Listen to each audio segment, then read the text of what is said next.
So, hey, everybody who's joined. Um, I want to say thank you to everybody that was able to attend here. We're probably going to have some people showing up intermittently throughout the conversation. Wanted to welcome you to Origin Story, where we discuss the lives and careers of underrepresented groups and professional fields. Disclaimer, this chat represents our views and not those of our employers or any affiliated organizations. And I'm here with military veterans Don Valdez and Nyles Thorne for our second session of our Industry Veterans Highlight. Last time we talked a bit about their upbringing, adolescent experiences, and how they came to be in the military. And with that, I know Don's mom is also joining us today. She's on another call. Exactly. No, I'm here. That's okay. 100%. Love it. I wanted to start out with a quote, and this seems to be a good way to begin the conversation. And this is a quote from General Patton, who is probably one of the most known and maybe sometimes controversial generals within history. And he said this during World War II. And this was while he was mustering troops in England. And obviously World War II is one of the most important engagements in history as well. And basically had to give them a little morale talk.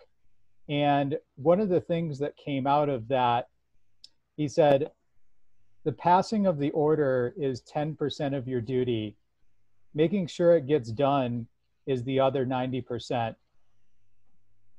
And that's interesting because many business professionals might disagree with this. And planning is a piece of doing the job. However, he's really talking about enforcing the plan. So there's ways that that can play into this conversation as well. So obviously want to start out with a little bit of an icebreaker. Everybody's just gotten back from the Labor Day weekend and are getting adjusted and everything. So this is going to be a question to both Don and Nyles. Do you feel there's more industry jargon in ad tech or the military? I'll start off with this a little bit. To be honest, it's actually just equal on both sides. And that's because in any type of industry, no matter what it is, business, police, construction, there's always a sort of that lingual jargon that obviously no one can understand it, but still means the same exact item or thing. So in terms of like military and let's say for our side, digital advertisement and programmatic, there might be some terms that let's say we use between each other that we both can understand and mean the same thing. But in terms of like, again, the military and digital media, there really is differences in it, but just how you interpret it from like one side or another.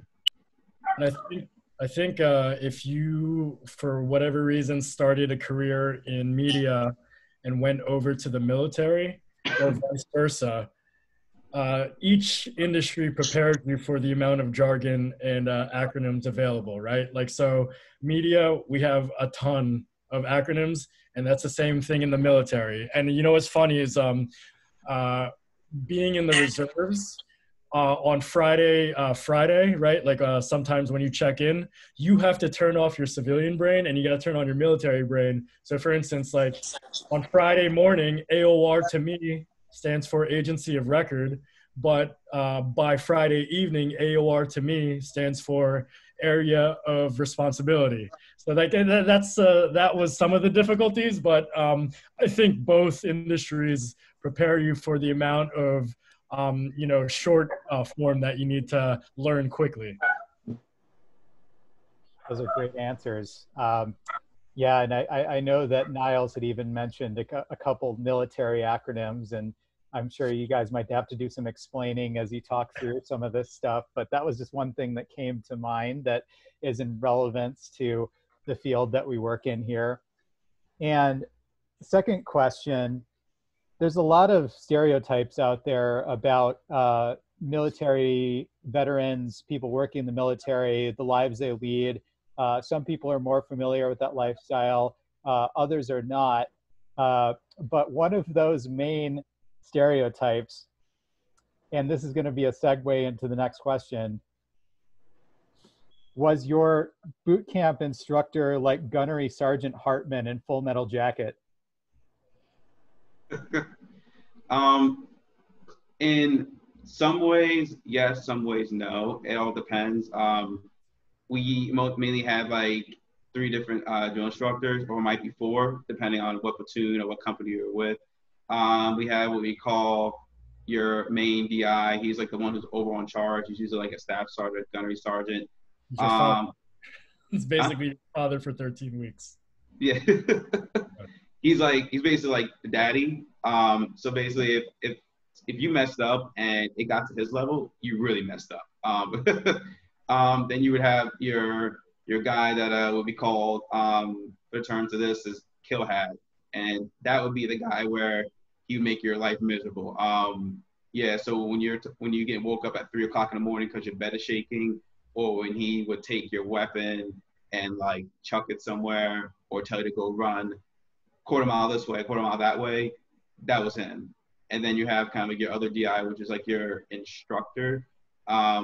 Still just as bad as we call it kill hat, but he's the guy that gives you the more instruction. Of course, is like if you're doing like a mock patrol, like what does it mean? Maybe you're going over acronyms, you're going over details of like how to actually create like a battle plan, or even things like preparing your uniform. What's the meaning of it? What's the knowledge and history of the Marine Corps, or why we do certain things around the military that ensures our unit is going to cooperate and accomplish an objective overall.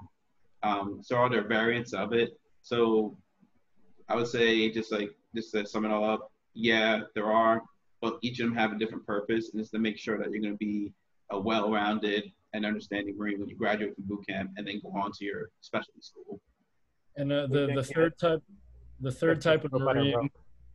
I'll say again. You didn't get hit with soap on a rope. Oh no. Okay, all right, just checking. No, so like the third Marine that Nyles was referring to, he's called a heavy, and I know you like to talk about Jocko Willink. The heavy is the dichotomy, is the balance between your senior drill instructor, your father, and the kill hat, the guy who's just making your life terrible. And that heavy, because he is the balance between the two, he's basically progressing from being a kill hat all the way to a senior drill instructor. So that's who that person is. Makes sense. And with the dichotomy between those 2 roles, do you find echoes of that in a professional environment? I think the first one is an HR violation. But with echoing the heavy and the senior drill instructor, yes, if you had experiences through your military career with great leaders, I feel that they've shown you what great leadership looks like, and if you're lucky enough to run through it in corporate America, you can identify with that. And then also too, like the military is not perfect. You also have the leaders that don't do a great job, but the silver lining is that they teach you what not to do. So I think when translating that to our current situation, our current workforce in corporate America, it gave us good identifiers of how to lead and how not to lead. And you feel like you've learned from both of those individuals? Absolutely. And I think what's crazy enough is that, with the Marine Corps, no matter what your job is, right, it's a leadership mentoring focused. It's supposed to be, at least. Coming into corporate America, it's just like, okay, this is what a good leader is. But like, I will say this, not to suck up to anyone in the industry, but 2 of my like, best bosses, supervisors, whatever you want to call them, are actually civilians. One was at Time Inc. with Kabata Mabundo, and another one was with John Alakwa from EMX. You remember John? So like, one thing I loved about Kabata is that she was great with mentorship, and that was when I was first experienced mentorship formally in the Marine Corps, right? Like someone takes you formally underneath their wing. Kabata was always about putting her team on, like showing them how to progress with their career. And with John, I loved his leadership styles just because he always went to bat for his team. If there was something that he perceived that his team was not treated fairly, he would always be the one to speak up with that. So yeah, people think leadership, people think military. For me, I had great leaders in the military, but the two leaders in my life that stood out were actually in corporate America. That's an interesting anecdote. And yeah, there seems to be a lot of parallels there between military, civilian life, the business world, etc. And then in terms of your overall boot camp experience, do you feel like organizing something similar in a corporate environment would be an effective way to, I mean, not exactly, but to enforce some of the values and help people to learn in a corporate environment? Yeah, in my opinion, I think yes, because in a sense, like, let's talk about like boot camp is that when you get there, there is no that he or she is better or greater or worse than another person. You're talking about all different perspectives and all different environments that people come from. Some people are coming from the north, the south. They came from rich, they're poor. Some were college educated, some maybe barely past high school. And when you all come there, you're all like considered equal. You're stripped away of like all your identity. You shave your head, you wear the same uniform. And to me, that's a sense of like building a bond between each other. You all kind of suffer with each other when it's hot, cold, and you're hungry and tired, and all getting yelled at. So when you have that, like the baseline, and then when you keep moving on in boot camp and moving up the steps, is you develop that camaraderie, and you learn that that everyone contributes something towards a overall mission goal or completion of something, and that will help out whatever the greater objective is. Like for us, obviously, it was always like whatever the mission was, but for in a professional world, it might be trying to accomplish maybe, hey, is this campaign going to be successful based upon these KPIs that we spend in full, whatever it could be. So I believe, yeah, because in the regular civilian and corporate world, and I'm pretty sure everyone knows, you can get the job or you can be in that company, but everyone's view of the company, everyone's work mentality, let's say, is all different. Because some people may have gotten that job because of someone reached out to person 1, 2, or 3. Some people may have gotten that job because they had to work 2 jobs and work through college and they barely got in. So, I guess you say like the way how to carry yourself is all going to be different. So if there was some type of, general boot camp, like when everyone comes in, everyone has experienced the same thing, I think that would benefit everyone. I would have to agree. I'd echo that. I think importance, it's not the vehicle with what boot camp was carried out with, right? Like not the actual methods, but the concept of transitioning an individual from a subjective mindset to an objective mindset, right?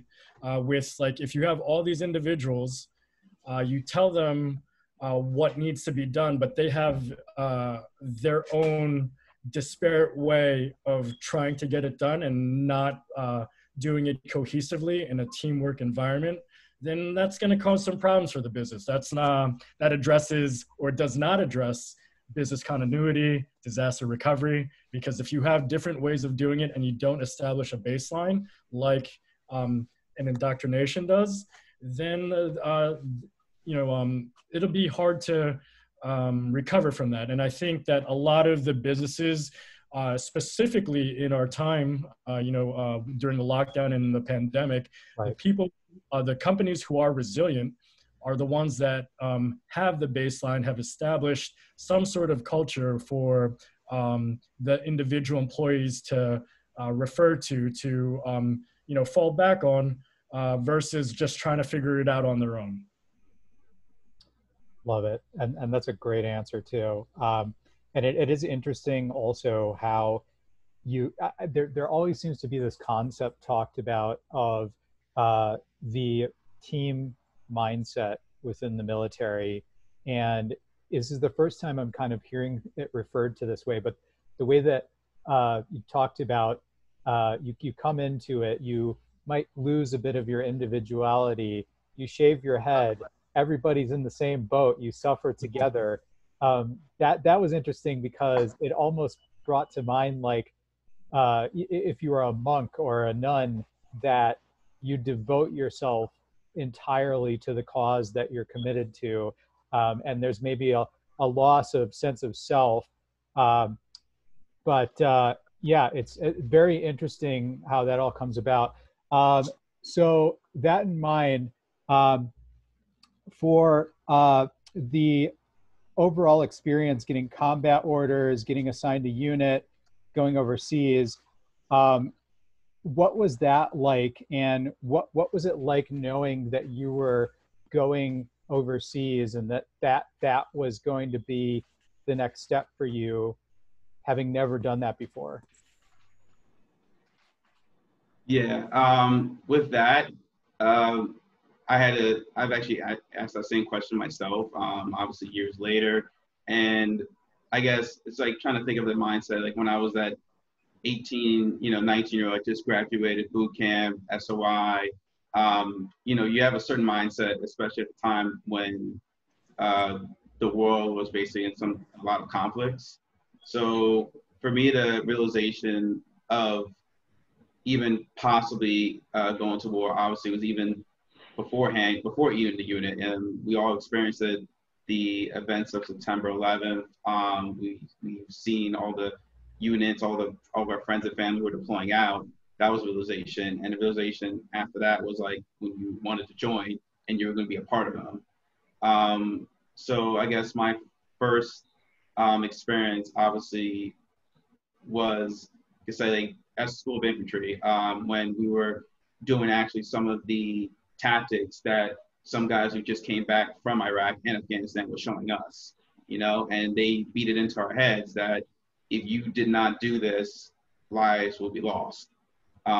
So that was like the realization to say, put your 100% energy and effort into it, and then put more some, because it's not just going to save you, it's going to save the fellow man or woman next to you. So even to say, like, when we started going to war, I still remember when I checked into my unit afterwards, and meeting my first sergeant, and he's like, and the unit I was at was actually empty. So he says, hey guys, they're in the latter parts of Fallujah at the time, and these guys are gonna come back, and guess what? You're gonna be going back out with them, more or less. And that was like, oh, after everything I've seen and experienced, like, it's actually gonna happen. And again, I was young, I was kind of like naive, and I was like, yeah, let's go, let's do it.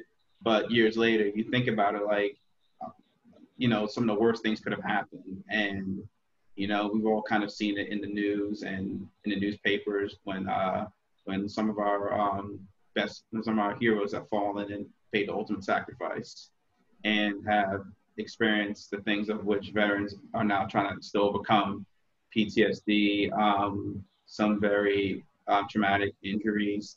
And I had to think about that, like, was I going to be able to cope with that? But at that moment, I didn't care. I just said I wanted to go out and be with my fellow Marines and do whatever I can to ensure that I give my all for them to come home. Like, to me, I really didn't honestly care about us. I care about the person next to me.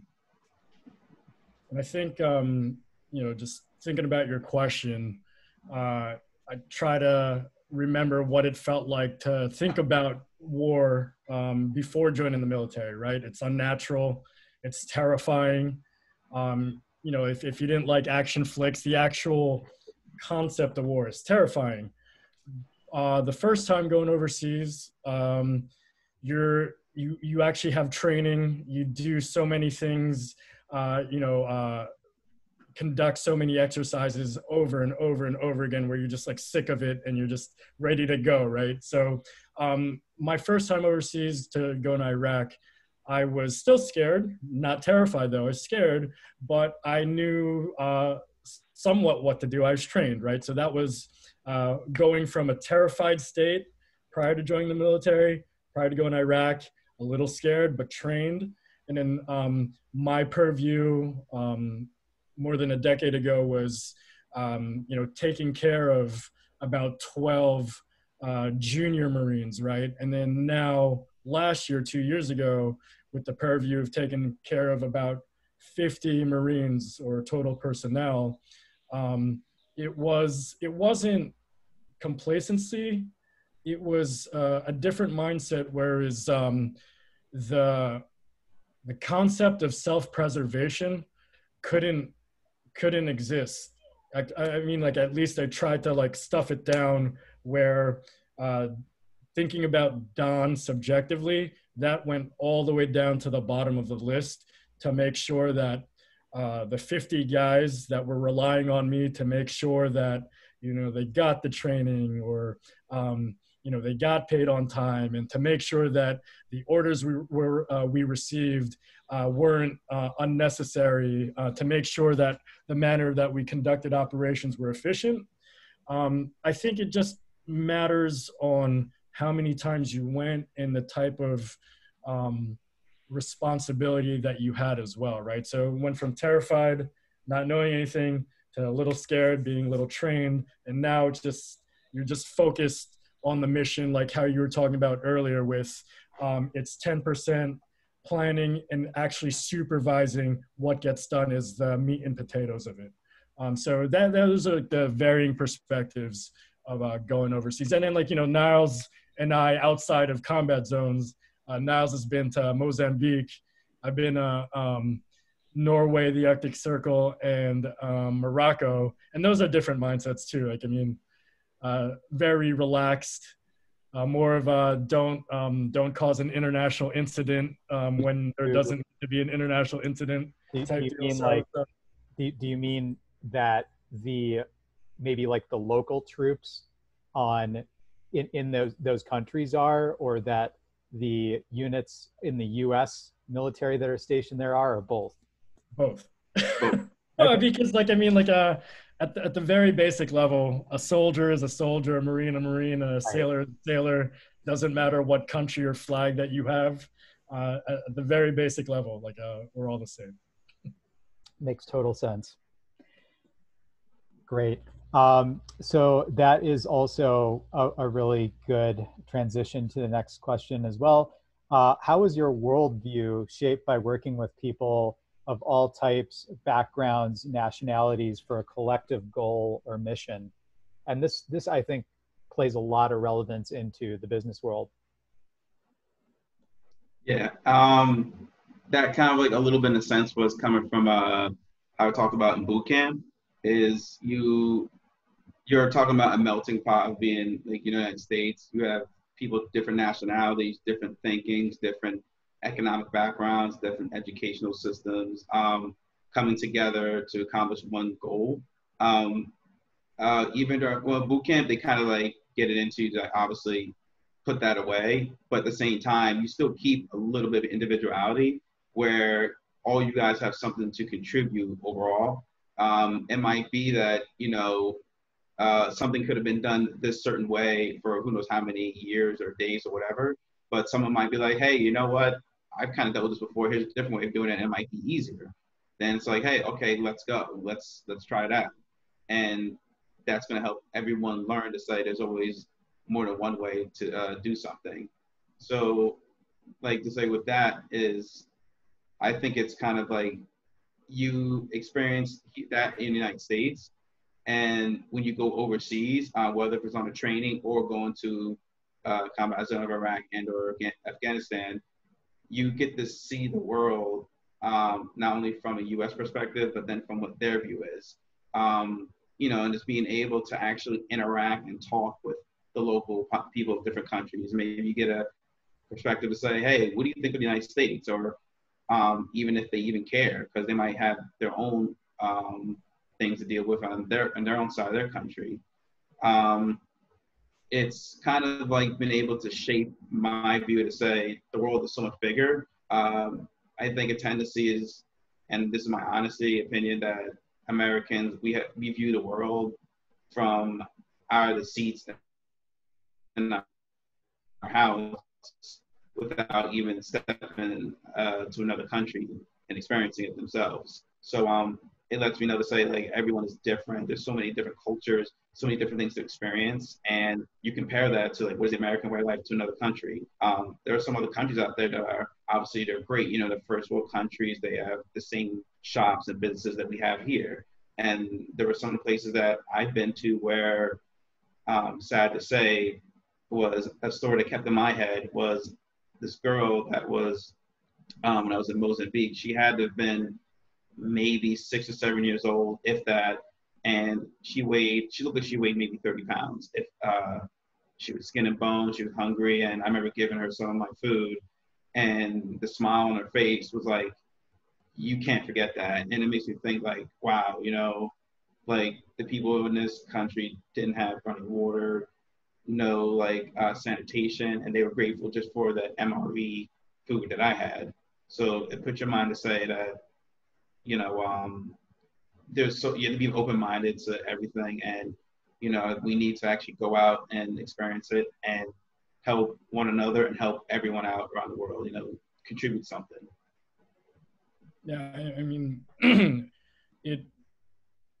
having that type of experience, from my personal perspective, it stripped away being entitled.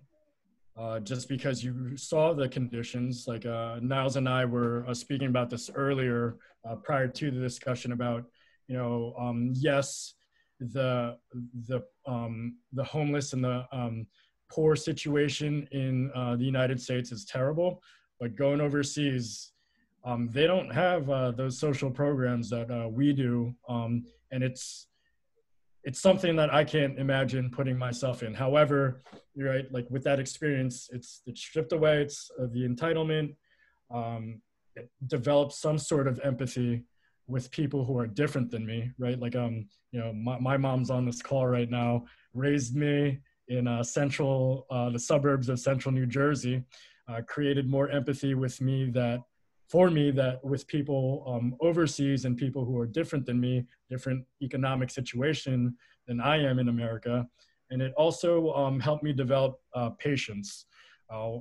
Patience because if you understood the gravity of your job, as, you know, like, we like to joke around saying that, like, you know, we really don't matter that much, but the gravity of your job is, you're leaving the United States, you're going to a third world country, you're representing the United States, and we are there under a banner or symbol of helping this third world country get back on their feet and protecting them, right? And with that, you have to take yourself out of your American mindset, and you have to understand that this isn't your country. You're there to help people who don't speak English out, and you have to take a step back and understand that there are going to be challenges that you are going to face, and it's going to take time, and it develops patience. So those are the three things stripped away: you know, being entitled, developed empathy, and created patience, or developed it more so.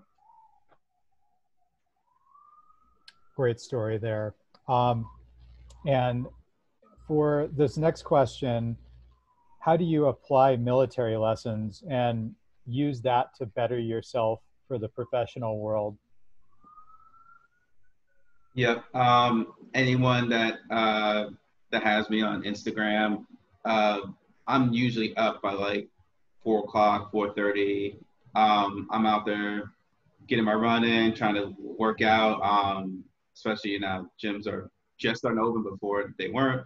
But you know, I think the military, like being able to wake up and do things early on, it set me up for success to get so much done early on in the day before that person wakes up at 7 or 8 o'clock a.m. That's, you know, getting my clothes ready, working out, get my mind kind of refreshed, getting the energy built up, maybe planning out my day, writing a little schedule, maybe writing out my little to-do list to say what's the top priority stuff I have to accomplish, and then what's secondary. You know, helps me plan my day out a little bit better. So that's one lesson, is just waking up early to just set yourself up for the rest of the day. You're making me feel bad for getting up at 7 a.m. this morning. I mean, if you're down to come to my spot, I mean, you could go for 4 o'clock or 3-mile run. I'm down. I'm usually an early riser. Jacko. Following Jacko on Instagram, man. Yeah. And another one was that I'm seeing it. I've seen it from military experience, my experience in EMS, and now the professional world of programmatic, is applying what we learned from the military. If a plan goes wrong, look at it, adapt and overcome, or adapt and overcome is the main say.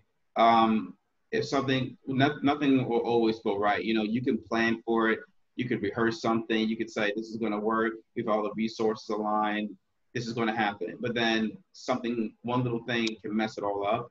And I've seen people in my life that like seem to go in full-blown panic mode, and they're almost like losing their mind of like, what are we going to do? It's like, okay, here's a problem, what do we do to resolve it?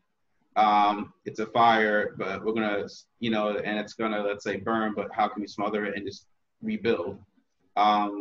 So that is just kind of like saying, like, we're just going to, how are we going to be able to build a cohesive unit and be able to say when something goes wrong and just put it in the right direction and keep moving forward. You know, just don't stop.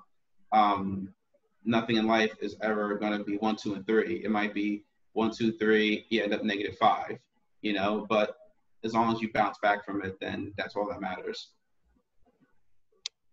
I think one of the most important lessons the military has taught me is communication, particularly in ad tech and particularly in tech, right? You have the business development people like myself. I do have an operations background. I started off in operations before being BD, right? But you have the extroverts who are in sales, who are in business development. But you also have your introverts who are the hands-on keyboard people. And I feel that in some organizations, if you're hands-on keyboard, it's not all right sometimes to just keep everything internally. Communication is important upstream and downstream. If the people up top, if you're not used to pushing information up top when it needs to be pushed, then the people upstream have no idea how life is. They should, and I'll go tell the second thing that I learned too, but like, so it's important for people who, I think in corporate America to be comfortable enough to push pertinent information upstream, right? And at the same time, with communicating down from up, like downstream, I think it points out to leadership and accountability, another things that, I got to work on in the military. You got to see what worked and what didn't work. And you also got to see with, the subsections of leadership with decentralization and micromanagement. Micromanagement is not just something that is talked about in corporate America. We talk about micromanaging a lot in the military, right? And no one wants to be micromanaged. Everyone wants to, you want to disseminate the information. You want to delegate the responsibility. And you want to decentralize things just so that Supervisor A doesn't have to be over the shoulders of all of the people that need supervising. It's not as efficient, and it doesn't work in the military, particularly in those kinetic environments, and it doesn't work in today's world where everything is digital and everything could be more expedient and efficient. So just to sum it up, communication, leadership, accountability are the main things that stick out to me from what I've learned in the military. Love it.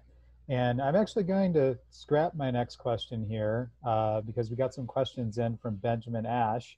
And What's going on, Ben? is how do you balance empathy, the ability to understand other people's values, and integrity, the ability to maintain your own standards when no one else does? Ben, is it in the military or is it in a corporate environment? Whichever. Okay, super cool. Nyles, you want to go first? Yeah, sure. With that is just, I guess you could say is, if I can understand this correctly, you might, let's say, have a higher standard of doing things. Maybe it could be your work is more detailed, or maybe, again, you wake up early, or maybe you're willing to put in the extra hours in order to make something accomplished. But then yet the person in your team or group, whatever, might be, the last one to come in, first one to leave, maybe puts in just a minimal effort just to get something to go by. So that is, I guess, being able just to actually bring something up. Like if you look at whatever task you guys have to accomplish, and you notice that that task is not getting fulfilled, maybe it might be just having a team meeting. And this could go for, again, the military and or corporate world, where it's just like, here are some of the issues or problems, let's just kind of talk it through. Obviously, we can't really force, let's say, our standard, our values onto someone else. But maybe just asking them, like, hey, when you do this assignment or task, how do you do it and why? And maybe ask them why, because there might be a deeper reasoning behind it. I guess to say is that when you're at a job, whatever, right? You see that person for 8 hours of the day, maybe 10 hours, 12 hours, whatever it might be. Maybe their way of thinking is because of, or the way they do things is something that they learned from over the years. Maybe they didn't learn it differently, or maybe they're having some things happening at home that we just don't know of. So maybe I would say just getting personal with someone. That's it. Trying to develop a little connection, and because maybe there might be something you learn for them that might be beneficial towards you, and you both can help each other out. So I kind of hope that answers a little bit about your questions. I think for the way that I would answer that is it goes back down to the communication aspect.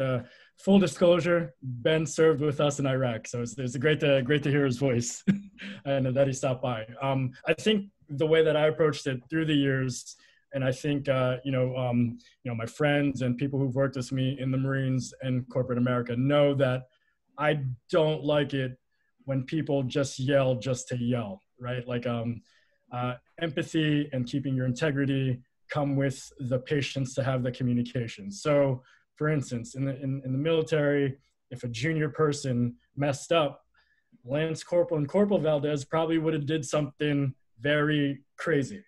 However, through the years, I've developed that patience where it's just that, hey, listen, like take them to the side, what's going on? Build the empathy because you're communicating with them. And then figure out what type of difference is that situation versus like your own integrity versus your value set. Like just as long as you're able to, like, I hate the word, like how people say in the military, oh, let's keep it professional. Let's just keep it real and respectful, communicate with what's going on. And hopefully, it's not going to end up being 100%, the 100% solution, but hopefully you figure out a way to evolve and move forward through communicating and not just, reprimanding someone or not just like punishing someone just as a reactive act. That doesn't make sense, but just for the sake of being reactive. Were we mumbling? No, those are all great answers. Do you want to ask him questions? He's valid. Ben's a lawyer. Sure. Why not? He's awesome, man. Might as well kick that one over to Benjamin.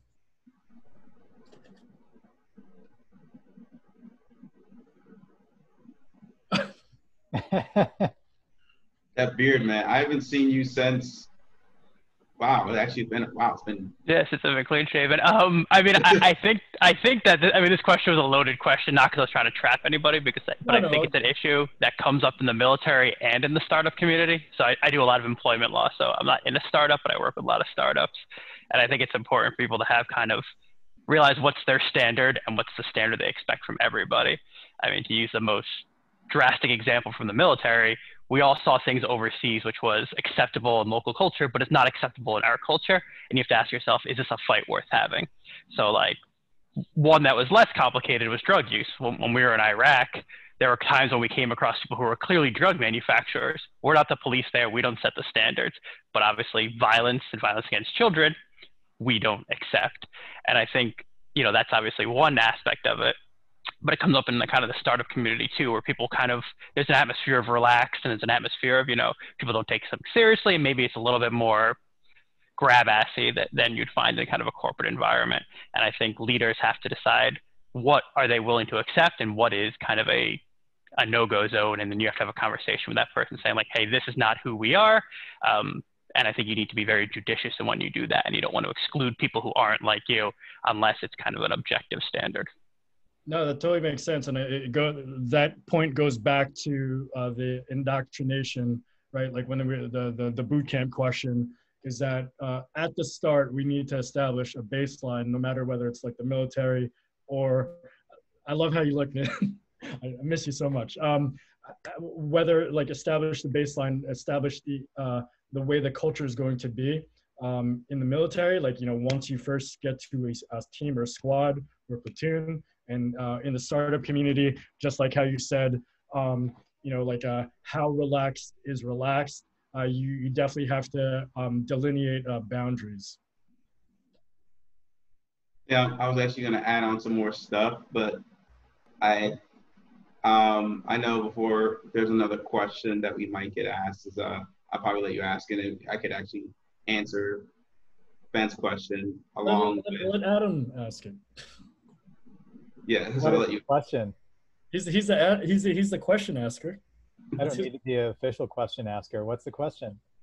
I guess I was gonna or if you want to ask it, but what do we feel about the top level command going, whether it's strategy or execution, and how that in business and marketing, how is that echoed down to us? And I guess to say from what Ben said, like, that, when is too relaxed or when is like too strict, let's say, or too much to do too much of work, whatever. You gotta look at it both ways. It's from a top level down, they have an overall like objective and something to accomplish. It might be whatever, launch campaign, making more money for the business, having ROAS, whatever that might be. And they have to push down all the needed tasks to the people underneath them. So then the thing is, though, I guess what we've seen is the people at the bottom who are doing, like, let's say, the day-to-day stuff, sometimes they feel like that they're doing so much that, they're like, well, this seems meaningless. Why am I doing this? I don't see the bigger picture. So we need to go both ways. We need for people at the bottom to understand the overall picture, and then people who are at the top to understand the things that are happening at the bottom. Because if something isn't working right, where if, let's say, people are too relaxed at the top, people at the bottom aren't going to see the benefits of the trying to accomplish the work. If there's people at the top are too relaxed, business objectives aren't going to be made, things aren't going to be accomplished, and that means less money, less benefits for the company. That affects the employees at the bottom. People who are at the bottom, if they're too relaxed, then what happens? Day-to-day stuff doesn't happen, and then overall objectives aren't made. So it's maybe to understand both each other. It's like football if you think about it. We can watch a football game and say, from our screen, oh, this guy could have done this, he could have done that, whatever, but you're not the one on the field actually doing it. When you're on the field, you see things at a certain like one-to-one perspective. So you can only see things from the immediate action, you know, or the acute like stuff they have to accomplish, but they don't see the overall objective. So it's being able to understand both sides of it, I guess. You have anything to add to that one, Don? I think it's all depends on how the organization is set up, right? Like some organizations run it well just because of predispositions. Others are just like startup communities where they're trying to figure out on the fly. And I think like I'm going to go back to one of the basic lessons that's important with that is communication and empathy. So with Nyles, what Nyles was talking about with if the higher ups are very lax and they don't know what's going on the bottom, that's one, you know, those leaders aren't taking the time to see the day-to-day and to truly understand it. Like you don't need to know every minute detail that everyone, like, you know, all the trigger pullers are doing, but you have to have very good understanding just to see like if they you know, run into any challenges, any bottlenecks, how can you facilitate as a leader to help make their jobs easier, right? And that's either that you're a leader and you're not taking the time to see what you know, other people who are reporting you are doing, or it's the empathy part where it's just you forget where you came from, right? It's just like you always have to remember, like especially as a leader, you always have to remember that at least one point in your life you were that person in those shoes. It's like, so for instance, for a new graduate, you can't expect them to know everything. You can't expect them to with just one run through of you know, onboarding week, they read the PowerPoint, how come this was spent incorrectly? It's because you did not take the time to make sure that all the control measures were in place, et cetera, et cetera. So I think when it comes to running an organization across the board, doesn't matter what industry, military, corporate America, the reason why you have a leadership title, the onus, the responsibility is on the leaders for everyone. Doesn't matter if it's a flat organization. If you have a VP title, you need to make sure that everyone who does not have the VP title underneath that, doesn't matter if it's flat, is on the same page. You have a leadership title, you need to act like a leader. Sure. So manage down, manage up. Communication. Yeah. Communication. Make sure everybody gets along and make sure everybody shares that same viewpoint that you're trying to express. And if they don't get it, then work it out. Yeah, I mean, like, it's not necessarily have like the same viewpoint, but just understand what just needs to happen. Absolutely. Makes total sense. So I'm going to go over 2 more questions and then we're going to push towards audience Q&A, and I'm counting Benjamin's questions as some of those. What is the best way to work with bad leadership? So I can take this one, Nyles. One of the military schools that I went to was in 2008, infantry squad leaders course, and one of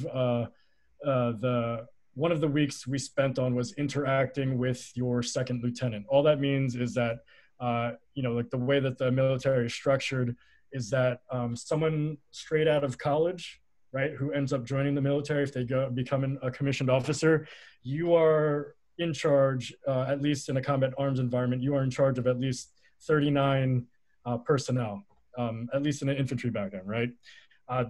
You didn't have to work your way up all the way from private. You didn't have to, you went to the basic schools and all of a sudden you have responsibility of 39 people.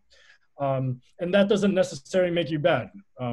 But they did teach us that with, I'm going to say, new leadership or poor leadership, you take the commands, you take their advice or their direction, and you need to initiate it as long as the gravity isn't crazy, or like, you know, like the situation is crazy. You need to conduct the plan as that leader would want it to be conducted, to physically show them why the plan does not work. Because if you immediately undercut them, if you immediately inject everything, and this is not a life or death situation, but if you immediately just do those things, one, that bad leader doesn't have the opportunity to see why their plan didn't work.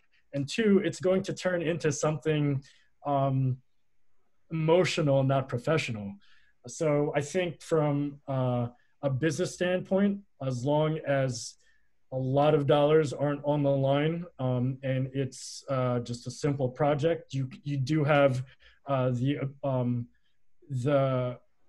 you are afforded that opportunity to use it as a learning mechanism. However, if the gravity is high, I would say, and I don't like to do this, go one up to that person's supervisor and point out your concerns, understanding that you went around the bad leadership. But if, so to just sum it up, if the situation, not too crazy, you can use that as a learning point, conduct a plan so they understand that their process wasn't working. But if a lot of money or a lot of lives on the line, go above one.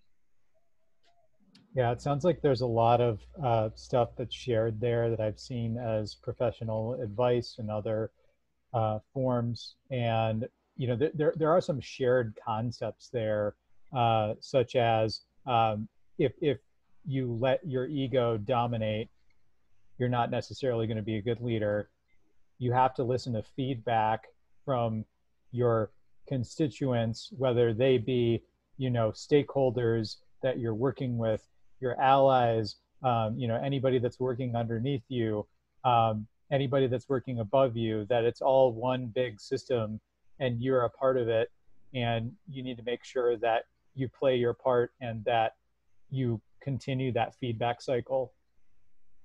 I mean, like I have a specific example too, is that when I went to Acuin, right, a few years ago, is that my understanding of the role would be more qualitative versus quantitative, right? And when I got there, that wasn't necessarily the case. Everyone on my team was way smart, you know, super hands-on keyboard, like the best minds I've ever been exposed to. And they actually, like, you know, if I went in there like, no, it's gonna happen this way because I'm the AD on the account, like everyone would have got fired. Do you know what I mean? But based on my prior experience, you know, particularly with the military, is that if you go in with an open mindset and that even junior people are going to know more than you, you will reap the benefits, or at least make it less painful than what it needs to be. So yeah, like that, like, I mean, like a specific example outside of military is like, yeah, like Acuin, like everyone's super smart, job description with the actual conduct of the job. It's like, oh, wow. Like, I really need to rely on people who know more than I do. And then like from that, moving forward from Acuin, I took their skills, built it upon, like, you know, added to my skill set and learned so much from that team.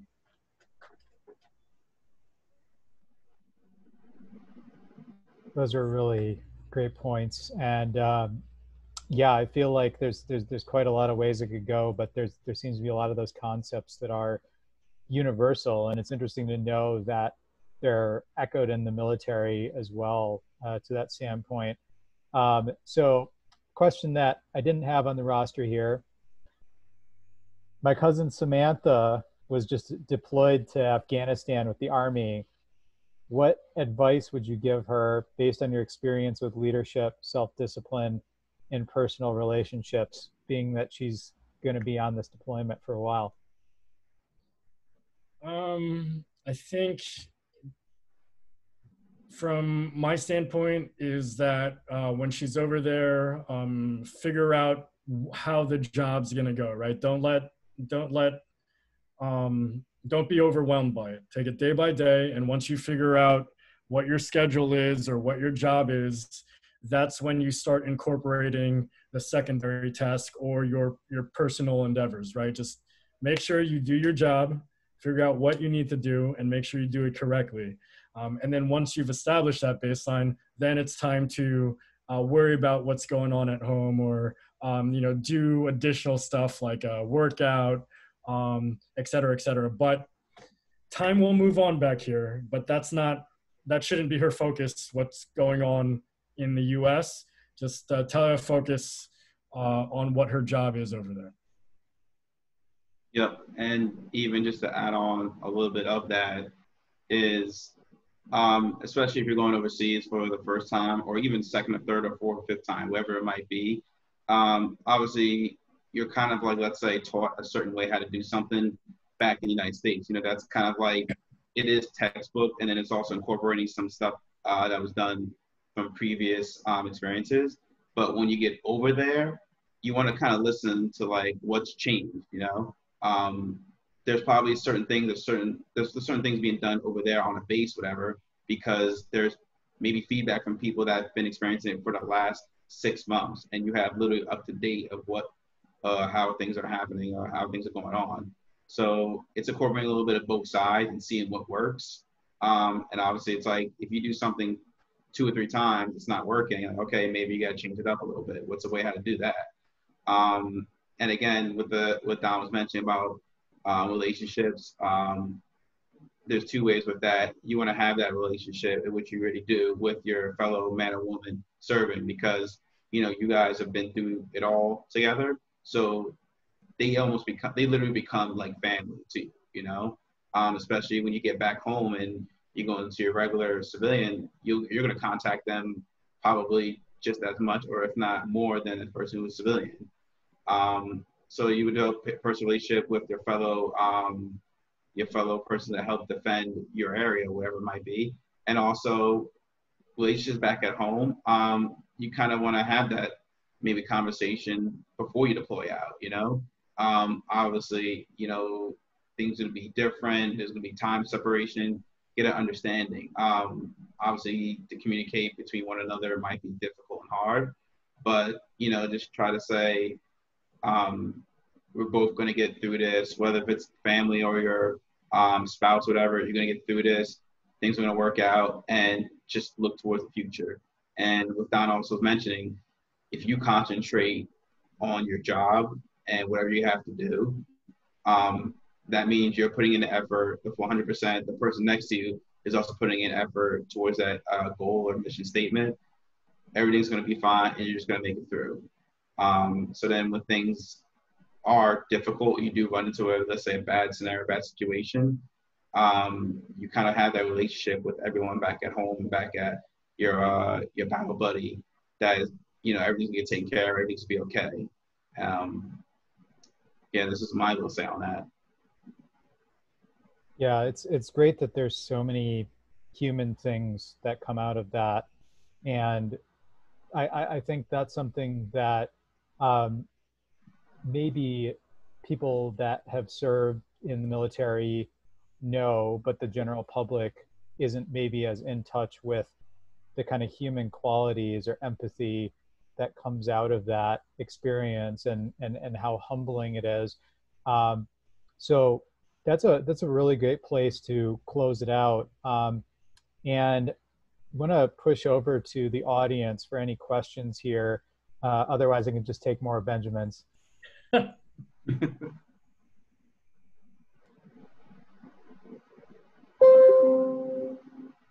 right. And it can be via the microphone or the chat. We're open to either.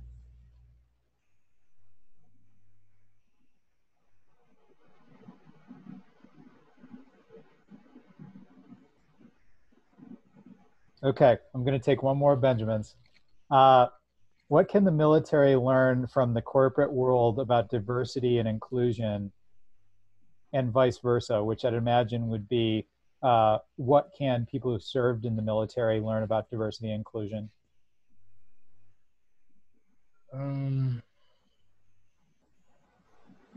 Nyles, you go first. Yeah, I'm gonna have to think about this one. So if I understand this correctly, so what can the military learn about diversity and inclusion? I guess maybe that feeds into the mindset again, being open to everyone's different perspectives and ideals. I guess to even say what now, we kind of like, we all know what's happening right now in the United States and the world, with all the, you call it just the racial tensions, and with the election and everything, controversial topics. But with that is, you know, I think everyone is allowed to believe in whatever they want to. You know, that's your freedom of choice and freedom of expression, whatever. But you have to be open-minded to listen to other people. So with diversity and inclusion, it's the same thing. Like, you can't have like your view and say, this is my way, this is the thing that should happen, this is how it should be done, whatever. You have to be able to listen to listen to all mouths and have all ears listening. You know, it's a little bit difficult to say just because of how, again, with things going around, but just be open-minded to everyone. Listen to all concepts, listen to all ideas, and maybe, again, you guys can be able to cooperate, and everyone can help each other out.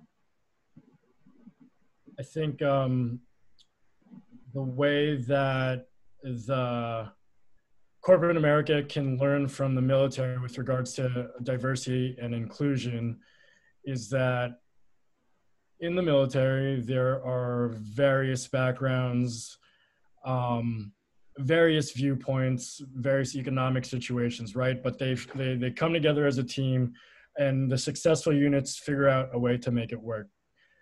And how that applies to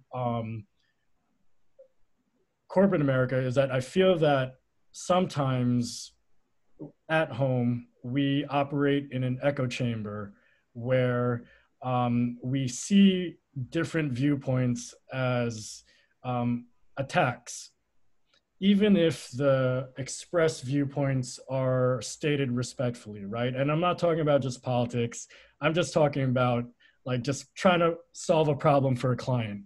If someone is like, hey, this is how we're gonna do it, but then the teammate says like, no, I think we should do it this way, I feel at home, it feels that they're being attacked, when it's like, no, you need to have just the open mindset to be inclusive and understand that it's just a diverse viewpoint. So like in the military, you have to figure that out.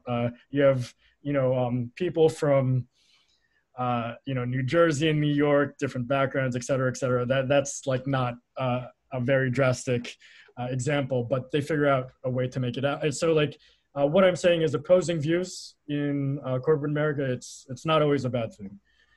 On the reverse side of what the military can learn from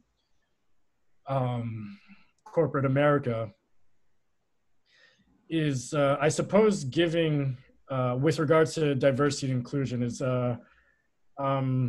perhaps giving the people that don't have a voice a platform, like a serious platform. You have all these command climate surveys, right? And you do statistics, and like X amount of these personnel were happy, they were sad.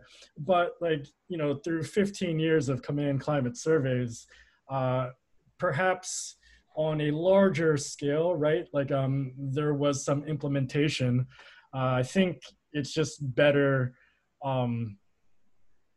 disseminated what the results were at the lowest levels, and at how like a private can understand like, hey, I just took a command climate survey, and within a month, 2 months, 3 months, at least a quarter, tell them the results, be like, hey, this percentage responded this way, and this is what we're doing to address high morale or low morale, and don't coerce the junior levels to respond a certain way.